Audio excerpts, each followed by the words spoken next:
சின்ன ஜெபம் ஜெபம் சின்ன ஜெபம் பண்ணுவோம். சோத்தரிக்கிறேன் ஐயா, துதிக்கிறேன் ஐயா, இந்த வேலைக்காக நன்றி செலுத்துகிறேன். அப்பா, இந்த இரவு நேரத்துல அப்பா உடைய வார்த்தையை நாங்கள் தியானிக்க வந்திருக்கிறோம் ஐயா. அப்பா உடைய அப்பத்தை நாங்கள் பிட்டு ஆண்டவர் அதன்படி நடக்க எங்களை கிருபை செய்வீராக. அப்ப நாங்க பலவீன பாண்ட ஆண்டவரை ஹalleluya இந்த நேரத்துல எங்களை வார்த்தையை கொடுத்து அப்பா நாங்க அழிவில்லாத கிரீடத்தை பெற்றுக்கொள்ள எங்களுக்கு வார்த்தையினை கொடுக்க போகிறீர். அதற்காக ஸ்தோத்திரம் ஐயா. வந்திருக்கிற ஒவ்வொரு ஆண்டவரை அந்த அழிவில்லாத கிரீடத்தை பெற்றுக்கொள்ள எங்களை ஒவ்வொருவரையும் நாங்கள் உங்களுடைய கரத்தில் ஒப்பு கொடுக்கிறோம். எங்களை வழி நடத்தும், காத்துக்கொள்ளும். எல்லா துதிகான மகிமை உமக்கே செலுத்துகிறேன். இயேசுவின் நாமத்தில் ஆமென். ஹல்லேலூயா. இன்னைக்கு நமக்கு தலைப்பு பாத்தீங்கன்னா அழிவில்லாத கிரீடம். முதலாவது ஒரு காரியம் பார்க்கலாம். 1 கொரிந்தியர் 10வது அதிகாரம் 1-2 படிமா. இப்படி இருக்க சகோதரரே, நீங்கள் எவைகளை அறிய வேண்டுமென்று இருக்கிறேன் என்றால், நம்முடைய பிதாக்கள் எல்லாரும் மேகத்துக்கு கீழாய் இருந்தார்கள், எல்லாரும் சமுத்திரத்தின் வழியாய் நடந்து வந்தார்கள், எல்லாரும் மோசேக்குள்ளாக மேகத்தினாலும் சமுத்திரத்தினாலும் ஞானஸ்நானம் பண்ணப்பட்டார்கள். போதுமா. இப்ப இது பாத்தீங்கன்னா இஸ்ரவேல் மக்கள் 430 வருட காலத்துல அடிமைத்தனமா இருந்து அந்த அடிமைத்தன வாழ்க்கையிலிருந்து விடுதலை எகிப்து இருந்து விடுதலை பெற்று வந்தாங்க. நம்ம இதுல பாக்குறோம். அதான் நம்முடைய பிதாக்கள் மேகத்தில் கீழ் இருந்தார்கள், எல்லோரும் சமுத்திரத்தின் வழியாக நடந்து வந்தார்கள் அப்படின்னு பாக்குறோம். விடுதலை பெற்றார்கள் அப்படி பாக்குறோம். 2வது வசனம் பாத்தீங்கன்னா ஞானஸ்நானம் எடுத்தார்கள் அப்படின்னா அது பாத்தீங்கன்னா எல்லோரும் மோசேக்குள்ளாக மேகத்தினாலும் சமுத்திரத்தினாலும் ஞானஸ்நானம் பண்ணப்பட்டார்கள் அப்படின்னு பாக்குறோம். இன்றும் நம்மளே ஆண்டவர் என்ன செய்திருக்காரு, அடிமத்தன வாழ்க்கையில இருந்து மீட்டு எடுத்திருக்கிறாரு. நம்மள அவருடைய ரத்தத்தை சிந்தி நம்மளை ஞானஸ்தானம் எடுக்க வைத்து இன்னைக்கு நம்ம பரிசுத்தமா வாழ ஆண்டவர் ஒப்பு கொடுத்திருக்கிறாரு. இதைதான் நம்ம பார்க்கிறோம். நம்ம பழைய காலத்துல பிதாக்கள் அவங்க விடுதலை பெற்றார்கள் என்று பார்க்கிறோம். சமுத்திரத்தின் வழியாக அவங்க ஞானஸ்தானம் பெற்றார்கள் அப்படின்னு பார்க்கிறோம். நாம் எதிலாவது அடிமைத்தனத்தில் சிக்கி இருந்தால் இன்னைக்கு நம்மளை என்ன செய்வோம், இன்னும் நம்ம என்ன செய்யறோம், ஆண்டவருக்குள்ள வந்துட்டு இன்னும் சில விஷயங்கள்ல அடிமைத்தனமா தான் நம்ம வாழ்ந்து கொண்டு இருக்கிறோம். அவங்கவுங்களுக்கு நமக்கு இருதயத்தை ஆராய்ந்து பார்த்தால் நமக்கு தெரியும். நம்ம ஆண்டவருக்குள்ள வந்துட்டோம், உற்சாகம் வரோம். அடுத்து பாத்தீங்கன்னா நம்ம இன்னும் அடிமைத்தனத்துக்குள்ளதான் இருக்கிறோம். ஆண்டவர் வருகை ரொம்ப சீக்கிரம் இருக்கு. நம்ம என்ன செய்யணும்னா எதிலாவது அடிமைத்தனத்துல சிக்கி இருந்தால் இன்று விட்டு விட்டு இயேசுவிடம் கிட்டி சேருவோம். ஹல்லேலூயா. அப்புறம் பாத்தீங்கன்னா 2வது காரியம் பாத்தீங்கன்னா ஞானஸ்தானம் எடுக்காம இருந்தா இன்னைக்கு நிறைய பேர் என்ன செய்யறாங்க, அப்புறம் எடுத்துக்கிடலாம், என்னால இந்த பாவத்தை விட முடியல, என்னால இதை செய்யாம இருக்க முடியாதுன்னு சொல்லிட்டு என்ன செய்யறாங்க, ஞானஸ்தானத்தை தள்ளி போட்டு இருக்காங்க.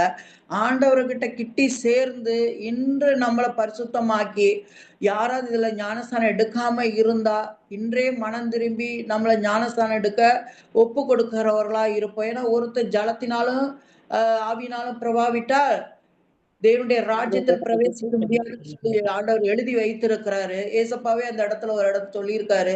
அப்ப இன்னைக்கு நமக்கு ஆண்டவர் எச்சரிக்கிறார். இந்த ஞானஸ்தானத்தை குறித்து ஒரு நல்ல ஞானத்தோடு நம்ம எடுத்துக்கொள்ளணும்னு ஆண்டவர் நமக்கு இது சொல்லுகிறார். ஏன்னா எல்லோரும் மோசேக்குள்ளாக மேகத்தினாலும் சமுத்திரத்தினாலும் ஞானஸ்தானம் பண்ணப்பட்டார்கள்னு இருக்கு.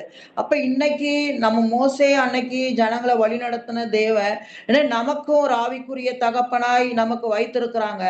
அப்ப நம்ம என்ன செய்யணும்னா அவர்களுக்குள்ள ஆண்டவருக்குள்ள நம்ம பாவ மன்னிப்புக்கென்று கர்த்தராகிய இயேசு கிறிஸ்து நாமத்தினால் ஞானஸ்தானம் எடுக்க ஆண்டவர் நமக்கு வழி கொடுத்திருக்கிறார். இன்று நம்ம எடுக்காம இருந்தா எந்த சின்ன வாலிப பிள்ளைகளோ யாரா இருக்கட்டும், இன்று நம்ம சத்தியத்தை தெரிந்து கொண்டு சத்தியத்தின்படி விடுதலையாக நம்மள என்ன செய்யணும், எகிப்து மக்கள் அடிமைத்தனத்திலிருந்து ஆண்டவர் விடுவித்த தேவன் இன்று நம்மளே விடுவிக்க வல்லவராய் இருக்கிறார்.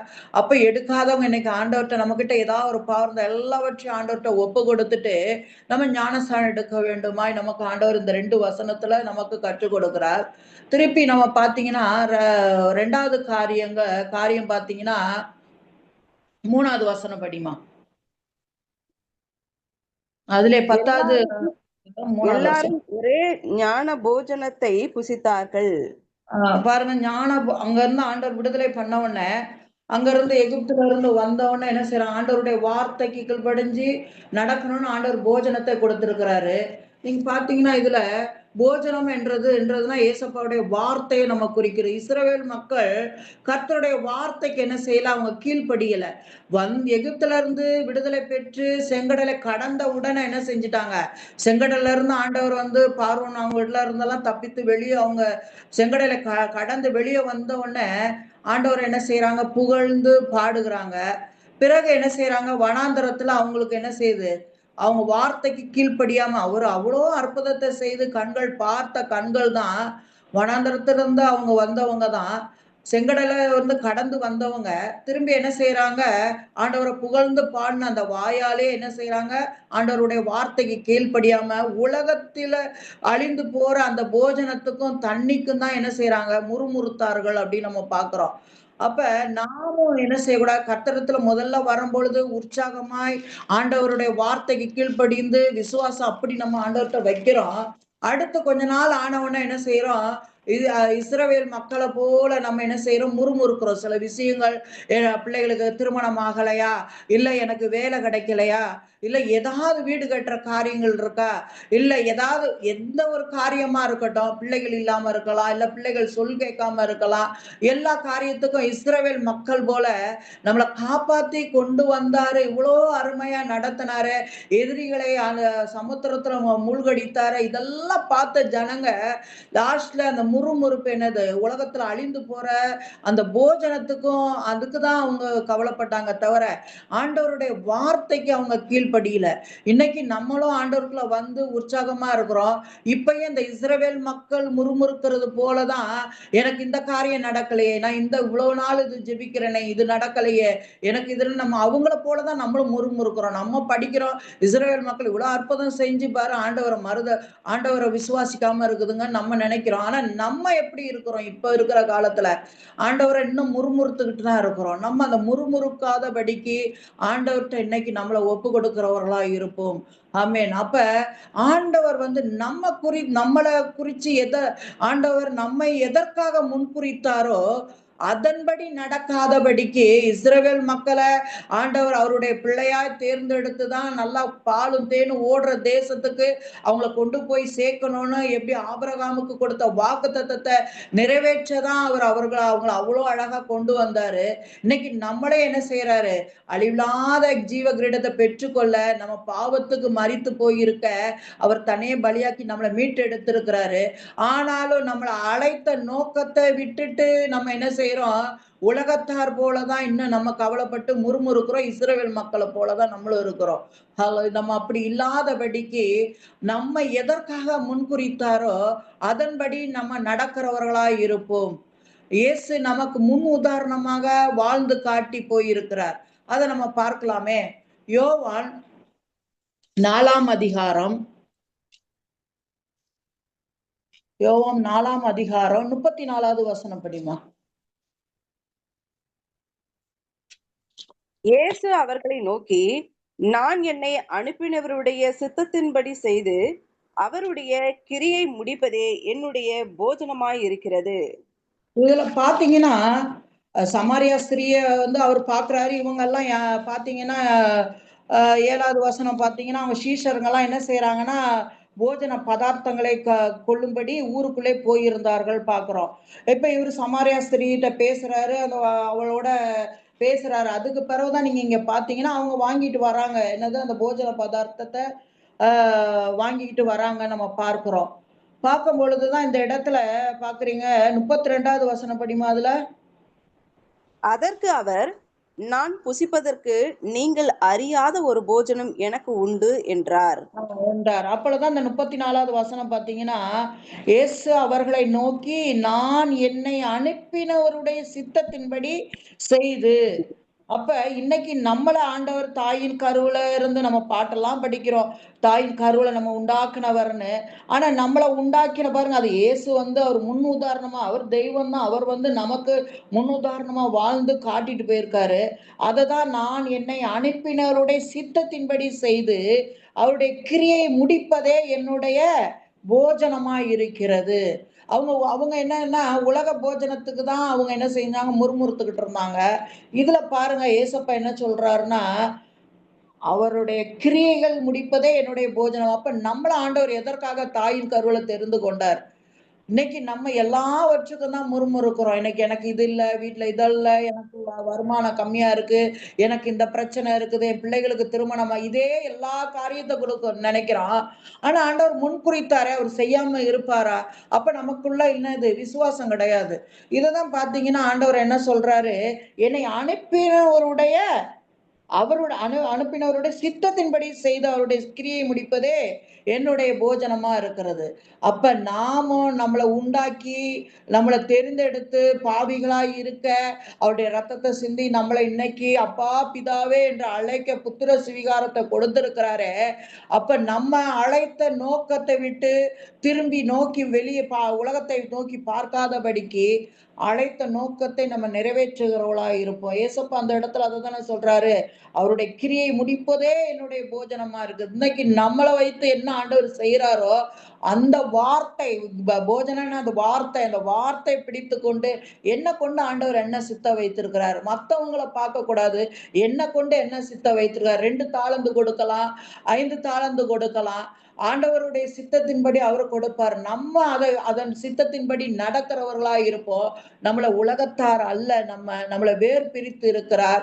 அதுதான் ஆண்டவர் சொல்றார். நம்ம கொண்டு முன்குறித்த காரியங்களை நம்மை கொண்டு தான் செய்வார். அத நம்ம அழைத்த நோக்கத்தை நிறைவேற்றுகிறவர்களா இருப்போம். ஏசப்பா அந்த நோக்கத்தோட தானே வந்தாரு.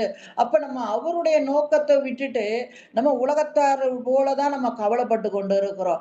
இஸ்ரவேல் மக்கள போல தான் நம்மளும் அதே தான் கவலைப்பட்டுக்கிட்டு இருக்கோம். என்னத்த குடிப்போம், என்னத்த புசிப்போம் அப்படின்றது தான். பெண் கொடுத்து இருந்தார்கள் நம்ம பார்க்கிறோம். நோவா காலத்தில் போல நடக்கும்னு சொல்லி இருக்கிறார் வருகையில. அப்ப நம்மளுடைய அழைத்த நோக்கத்தை என்ன வைத்திருக்கிறார்? அவர் சித்தத்தை செய்துட்டு போனாரா இல்லையா ஏசப்பா? அதபோல நம்முடைய சித்தத்தை ஆண்டவர் நம்மள கொண்டு என்ன சித்தம் வைத்திருக்கிறாரோ, அந்த நோக்கத்தை நம்ம நிறைவேற்றுகிறவர்களா இருப்போம். வார்த்தை என்ற மன்னாவை பிடித்துக்கொண்டு அந்த போஜனத்தை நம்ம உட்கொண்டு அதன்படி நடக்கிறவர்களா இருப்போம். அடுத்து பார்த்தீங்கன்னா, ஆ 1 கொரிந்தியர் 10ஆம் அதிகாரத்துல 4வது வசனம் படிம்மா. எல்லாரும் ஒரே ஞான பாத்திரத்தை குடித்தார்கள். எப்படியெனில் அவர்களோடே கூட சென்ற ஞான கன்மலையின் தண்ணீரை குடித்தார்கள். அந்த ஆ. கன்மலை கிறிஸ்துவே. கிறிஸ்துவே பாருங்க அந்த நேரம் ஆண்டவர் அவங்கள விட்டே விடலையே. கூடயே இருந்தார்ல இஸ்ரவேல் மக்களுக்கு. கிறிஸ்து மேக ஸ்தம்பமாக, அக்கினி ஸ்தம்பமாக கூடவே இருந்தார். தண்ணியே இல்லைன்னாங்க. ஞான கன்மலை பிளந்து அவர் அந்த இடத்துல அவங்களுக்கு ஜீவ தண்ணீரை கொடுத்திருக்கிறார். இன்று நம்மோடு இருக்க விரும்புகிறார். அவங்களோட மேக ஸ்தம்பத்துல, அக்கினி ஸ்தம்பத்தினால இருந்த தேவன் இன்று நம்மோடு இருக்க விரும்புகிறார். ஹalleluya. அப்ப நம்ம என்ன செய்யணும்? ஆண்டவர்ட்ட அர்ப்பணிப்போம். அவர் நம்ம என்ன சித்தம் நம்மள வைத்திருக்கிறாரோ, அந்த சித்தத்தின்படி நம்ம செய்து நம்மளை அர்ப்பணிக்கும் பொழுது, அந்த இதிலே அ யோவான் 7ஆம் அதிகாரம் 37ல 3வது வரியிலிருந்து படிம்மா. ஒருவன் யோவான் 7ஆம் அதிகாரம் 37, 38. 37ல அந்த 3வது ஒருவன் தாகமா ஒருவன் இருந்தால் தாகமாய் இருந்தால் என்னிடத்தில் வந்து பானம் பண்ண கடவன். வேத வாக்கியம் சொல்லுகிறபடி என்னிடத்தில் விசுவாசமாய் இருக்கிறவன் எவனோ அவன் உள்ளத்திலிருந்து ஜீவ தண்ணீர் உள்ள நதிகள் ஓடும் என்றார். பாருங்களேன். ஒருவன் நம்ம என்ன நினைக்கிறோம், எனக்கு இது இல்லையே, அது இல்லையேன்னு நம்ம ஐயோ! என்னை விடாய்த்து போய் இருக்கிறேனே அப்படின்னு நம்ம நினைக்கிறோம். ஆண்டவர்கிட்ட வந்தா நம்ம பிரச்சனைகள கொண்டு வந்து, தாகமா எனக்கு இவ்வளோ பிரச்சனைகள் இருக்கு அப்படின்னு நம்ம கொண்டு வரும்பொழுது, வேத வாக்கியம் சொல்லுகிறபடி என்னிடத்தில் விசுவாசமா இருக்கிறவன் எவனோ, அவன் உள்ளத்திலிருந்து ஜீவ தண்ணீர் உள்ள நதிகள் ஓடும் என்று சொல்லுகிறார். அப்ப நம்ம ஆண்டவருக்கு பிரியமாய் நடந்து, அவரு நம்மள அழைத்த நோக்கத்தை நிறைவேற்றும் பொழுது, கண்டிப்பா நம்ம எதுக்கும் கவலைப்பட மாட்டோம். நம்ம உலகத்தார் அல்ல. ஏன்னா உலகத்தார் தான் எந்த துன்பங்கள், பாரங்கள் இருந்தாலும், இந்த மனுஷங்கிட்ட நான் பேசினேன் அப்படின்னு சொல்லி மனுஷன் மேல நம்பிக்கை வைக்கிறாங்க. ஆனா நம்ம அப்பா, பிதாவேன்னு என்று கூப்பிடப்பட்ட புத்திர சுவிகாரத்தை பெற்ற நம்ம கர்த்தரிடத்துல நம்பிக்கை வைப்போம். ஏற்ற நேரத்தில் அவர் செய்வார். உன் நம்பிக்கை வீண் போகாது. நிச்சயமாகவே முடிவு உண்டு. உன் நம்பிக்கை வீண் போகாது என்று ஆண்டவர் வாக்கு கொடுக்கிறாரு. அப்ப நம்ம என்ன செய்யணும்? மனுஷர் மேல நம்பிக்கை வைக்காதபடிக்கு ஜீவ தண்ணீர் ஊற்றாகிய அவர் மேல் நம்பிக்கை வைக்கும் பொழுது நம்ம வாழ்க்கை வறண்ட நிலமா இல்லாதபடிக்கு ஜீவ ஊற்றா இருக்கும். ஹalleluya. அப்ப ஆண்டவருடைய சித்தத்தின்படி நடக்கும் பொழுது நம்ம வாழ்க்கை வறண்ட நிலமாய் இருக்கவே இருக்காது. அது ஜீவ ஊற்றாகிய கன்மலை அவர்களுக்கு, இஸ்ரவேல் மக்களுக்கு மேக சம்பந்தம் அக்னி சம்பத்தினால கூடவே போன தேவ இன்னைக்கு நமக்கூடையே வருகிறவராய் இருக்கிறார். ஆறுதல் எந்த மனுஷனும் அந்த நேரம் தான் ஆறுதல் சொல்லலாம். ஆனால் பின்னாடி பேசுவோம். ஆனா கர்த்தர் ஒரு நாளும் இருதயத்தை பார்க்கிறவர், நம்முடைய இருதயத்தை பார்க்கிறவர், ஆறுதல் தருகிறவர் அவர் ஒருவரே. அல்லேலூயா. அப்புறம் நீங்க பார்த்தீங்கன்னா 1 கொரிந்தியர்ல 10வது அதிகாரத்துல 5ல இருந்து படிமா. அப்படி இருந்தும் அவர்களில் அதிகமான பேர்களிடத்தில் தேவன் பிரியமாய் இருந்ததில்லை. ஆதலால் வனாந்தரத்திலே அவர்கள் அழிக்கப்பட்டார்கள். பாருங்க ஆண்டவர் வந்து யார முன்குறித்திருக்கிறாரோ அவர்கள் மேல் தான் அவர் பிரியமா எல்லாரையும் தான் அழைத்து கொண்டு வந்தாரு. ஆனா பாருங்க ஒவ்வொருத்தவங்க இச்சித்தத பொருளுக்காகவும் ஆகாரத்தை அதனால எல்லாரையும் அவர் தெரிந்து கொள்ளவில்லைன்னு இந்த இடத்துல பார்க்கிறது. நம்ம ஒரு தாளம் வாங்கி புதைத்து வைக்கிறவர்களா இல்லாதபடிக்கு அதை நம்ம எப்படி பெருகச் செய்கிறவர்களா இருக்கணும்.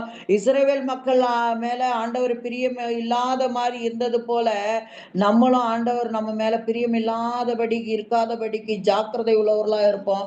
ஏன்னா அவங்க ஆதலால் அவங்க வனாந்தரத்திலே அவர்கள் அழிக்கப்பட்டார்கள் என்று இருக்கிறது. அழைத்தவர்கள் நம்ம நிற்கிறோம் என்று விழுந்து விடாதபடிக்கு ஜாக்கிரதையா இருப்போம். 6வது வசனம் பார்த்தீங்கன்னா, அவர்கள் அவர் இச்சித்தது போல நாமும் பொல்லாங்கானவைகளை இச்சியாதபடிக்கு இவைகள் நமக்கு திருஷ்டாந்தங்களாய் இருக்கிறது. பார்த்தீங்களா? நம்ம உலகத்துல நான் முதல் சொன்னது போல எதுக்கும் கவலைப்படாதபடிக்கு ஆண்டவர் சித்தத்தின்படி நடக்கிறவர்களா இருப்போம். ஏன்னா இஸ்ரவேல் மக்கள் இச்சித்தது போல நாமும் பொல்லாங்கனவைகளை எனக்கு இதுதான் வேணும், எனக்கு இதுதான் இந்த காரியம் தான் இருக்கணும், இதுதான் அப்படின்றது அந்த அவங்கள போல நம்ம இச்சியாதபடிக்கு இவைகளெல்லாம் என்ன செய்திருக்குது? நமக்கு திஷ்டாந்தமா இருக்கிறது. அதனாலதான் எழுதி வைத்திருக்கிறார். நம்ம வந்து இதுக்கெல்லாம் ஆசைப்படக்கூடாதுன்னு. அப்ப பாருங்க 7ல ஜனங்கள் புசிக்கவும், குடிக்கவும், உட்கார்ந்து விளையாட எழுந்திருந்தார்கள் என்று எழுதியிருக்கிறபடி அவர்களில் சிலர் விக்கிரக ஆராதனைக்காரர் ஆனது போல நீங்களும் ஆகாதிருங்கள். ஏன்னா அவங்க பாருங்க வனாந்தரத்துல ஆண்டவர் மோசே கொண்டு சீனாய் மலை பேசும்பொழுது இவங்க பாருங்க விக்கிரகத்தை வைத்து பண்ணி கொண்டு இருக்கிறாங்க. இன்னைக்கும் நம்ம கிறிஸ்தவர்களா இருந்து எத்தனை பேர் பாருங்க விக்கிரகம் மாதிரி நாள் பார்க்கறது, நிமித்தம் பார்க்கறது, இதெல்லாம் பார்த்து கொண்டுதான் இருக்கிறாங்க. அதே போல மனுஷர் மேல வணக்கங்கள், அதான் பிள்ளைகள் மேலயோ கணவர் மேல ரொம்ப அவங்க மேல என்ன செய்யறது விக்கிரக ஆராதனை போல நம்ம ஆண்டவரை முன்வைக்காம இவர்களை நம்ம என்ன செய்யறோம் முன்வைத்து கொண்டு இருக்கிறோம். அது போல நீங்கள் ஆகாதிருங்கள். அவர்களில் சிலர் விக்கிரக 8வது ஆராதனைக்காரர் ஆனது போல நீங்களும் ஆகாதிருங்கள். 8வது வசனம். அவர்களில் சிலர் வேசித்தனம் பண்ணி ஒரே நாளில் 23,000 பேர் விழுந்து போனார்கள். அதுபோல நாமும் வேசித்தனம் பண்ணாதிருப்போமாக. பாருங்க இது ஆண்டவர் எவ்வளவு வேசித்தனம் பண்ணக்கூடாது அப்படின்னு இது போட்டிருக்கு பாருங்க. நம்ம இப்போ அந்த காரியங்கள் ஆண்டவருக்கு பிடிக்காத காரியங்கள் விக்கிரக ஆராதனை இந்த வேசித்தனங்கள் ஆகாது. இன்னைக்கும் அந்த வேசித்தனம் நீங்க போன்ல நம்ம ஓபன் பண்ணீங்கன்னா எத்தனையோ காரியங்கள் அது வலைதளம் இருக்குது. அதான் வலையில போய் சிக்கி கொள்ளாதபடிக்கு இதெல்லாம் வந்து ஒரு வேசித்தனத்துக்கு நம்ம கொண்டு போய் இழுத்து விட்டுரும் அது. அததான் இன்னைக்கு போன் மூலியமாக நம்ம வந்து பேசித்தான டைரக்டா பண்ணணும்னே கிடையாது. இந்த மாதிரி போன் மூலியமாவே பாத்தீங்கன்னாலே நிறைய காரியங்கள் பசங்க வாலிப பிள்ளை சிறு பிள்ளைகள்ல இருந்து பெரியவங்க வரைக்கும் தன் பாவத்துல விழுகிற காரியங்களே பாத்தீங்கன்னா இன்னைக்கெல்லாம் போன் தான். நிறைய அந்த போன் மூலியமா தான் இன்னைக்கு நம்ம வாழ்க்கையை கெடுத்து கொண்டு இருக்கிறோம். காரியங்கள், ஆண்டவருக்கு பிடிக்காத காரியங்கள் எல்லாம் நம்ம இன்று என்ன செய்யணும், விட்டு விடுகிறவர்களா இருப்போம். ஆண்டவருக்கு எது பிடிக்கலையோ அதை நம்ம விட்டு விடுகிறவர்களா இருப்போம். அதுதான் அவர்களில் சிலர் வேசித்தனம் பண்ணி ஒரே நாளில் 23,000 பேர் விழுந்து போனார்கள். அதுபோல நாமும் வேசித்தனம் பண்ணாதிருப்போம். நம்ம நிக்கிறோம், நான் டெய்லி பைபிள் படிக்கிறேன், நான் வேதம் வாசிக்கிறேன், நான் பிறருக்கு ஆண்டவரை பத்தி சொல்றேன், இப்படி சொல்லிட்டு நம்ம விழுந்து விடாதபடிக்கு எதுலயும் சிக்கிக் கொள்ளாதவர்களாய் நம்ம இருப்போம். ஆண்டவர் நமக்கு இதுல எச்சரிக்கிறார். அவர்களில் சிலர் கிறிஸ்துவை பரீட்சை பார்த்து பாம்புகளால் அழிக்கப்பட்டார்கள். அ- அதுபோல அதுபோல் நாம் கிறிஸ்துவை பரீட்சை பாராதிருப்போமாக.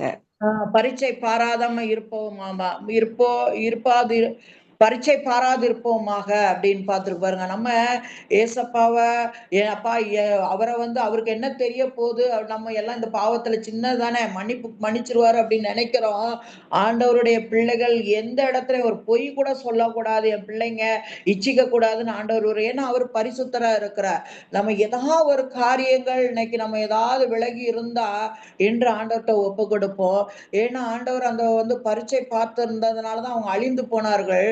இன்னைக்கு நம்மகிட்ட எந்த ஒரு ஆண்டவருக்கு பிரியமில்லாத காரியங்கள் இருந்தா என்று ஆண்டவர்கிட்ட ஒப்பு கொடுக்கிறவர்களா இருப்போம். அப்புறம் 10வது வசனம் படிமா. அவர்கள் அவர்களில் சிலர் முறுமுறுத்து சங்கா சங்காரக்காரனாலே அழிக்கப்பட்டார்கள். அதுபோல நீங்களும் முறுமுறுக்காதிருங்கள். பாத்தீங்களா, இவங்கெல்லாம் முறுமுறுத்ததுனாலதான் வனாந்தரத்திலேயே அழிஞ்சு போறாங்க. கானான் தேசத்துக்கு போக முடிஞ்சுதா அவங்க? இந்த காரியம்தான் இன்னைக்கு நம்ம எல்லா காரியத்துக்காக ஆண்டவரை விட்டு விலகி உலக காரியத்துக்கு முறுமுறுத்து கொண்டு இருந்தோம். ஆண்டவர் சங்காரக்காரனாரு பிசாசு கரத்துல ஒப்பு கொடுக்கிறவரா ஆயிடுவாரு. அப்ப நம்ம கொடுக்கும் பொழுது நம்ம அழிக்கப்பட்டார்கள் என்று இருக்குதாவது. அதுபோல நீங்களும் முறுமுறுக்காதிருங்கள் அப்படின்னு சொல்லி எழுதி இருக்கிறது.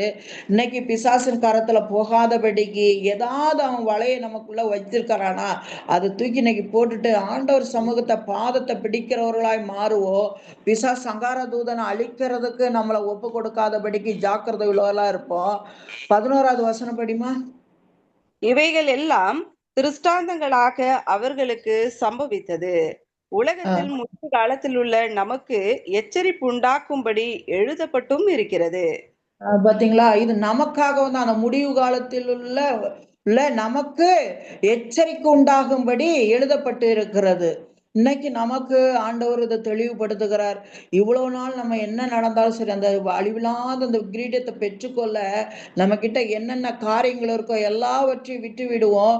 ஏன்னா இவைகளெல்லாம் எப்படி இருக்குது, திஷ்டாந்தமாக அவர்களுக்கு சம்பவித்தது. உலகத்தின் முடிவு பரிய காலத்தில் உள்ள நமக்கு எச்சரிப்பு உண்டாக எழுதப்பட்டு இருக்கிறது. நமக்கு தான் இது எழுதப்பட்டு இருக்கிறது.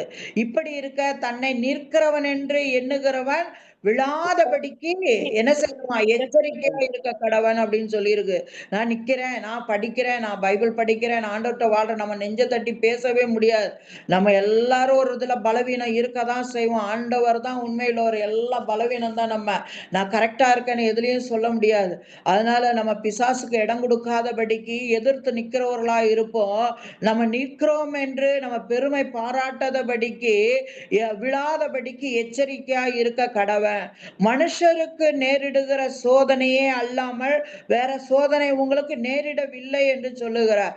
எனக்கு தான் சோதனை, எனக்கு தான். எல்லா மனுஷன் பாருங்க, எல்லாருக்கும் ஒரு சோதனை இருக்கதான் செய்யும். என் பாடுகள் எனக்கு தீரலையே, எனக்கு ஏன் தீரலை, இதெல்லாம் நமக்கு தேவையில்லை. ஆண்டவர் என்ன நோக்கம் வைத்திருக்கிறாரோ அந்த நோக்கத்தை நிறைவேற்றுகிறவர்களாய் நான் நிற்கிறேன் என்று விழுந்து விடாதபடிக்கு நம்ம எச்சரிக்கையாய் ஆண்டவருடைய முன் செல்லுகிறவர்களாய் நம்ம இருப்போம். நமக்கு சோதனை வருதுன்னா ஆண்டவர் அதுக்குதான் இங்க போட்டிருக்கு பாருங்க, தேவன் உண்மை உள்ளவராய் இருக்கிறார். உங்கள் திராணிக்கு மேலாக நீங்கள் சோதிக்கப்படுவதற்கு அவர் இடம் கொடாமல் சோதனையை தாங்கத்தக்கதாக சோதனையோடு கூட அதற்கு தப்பித்துக் கொள்ளும்படியான போக்கையும் உண்டாக்குவார். பாருங்க, நமக்கு போக்கையும் உண்டாக்குவார் தானே எழுதி இருக்கு. நீ சோதனையே உள்ள இருப்பேன் அங்க எழுதலையே. ஆண்டவர் நம்மளை தப்பிக்க வழி உண்டாக்குவார். அது தப்பிக்கொள்ளும்படியான போக்கை உண்டாக்குவார். இன்னைக்கு எனக்கு இது நடக்கல, இது நடக்கல, அதை நடக்கல, ஏன் நம்ம முறுமுறுக்கணும்? இஸ்ரவேல் மக்கள் நமக்கு ஆண்டவருடைய சோதனை கொடுக்கிறாரா? ஆண்டவர்கிட்ட ஸ்தோத்திரம் பண்ண நம்ம போய்கிட்டே இருந்தா அதையிலிருந்து நமக்கு விடுதலை கொடுக்கிறவரா அவர் இருக்கிறார். அதை மாற்றக்கூடிய வல்லமை அவருக்கு இருக்கிறது. அல்லேலூயா. நம்மளை ஆண்டவர் அவருடைய சித்தத்தின்படி ஒப்பு கொடுக்கிறவர்களாய் இருப்போம்.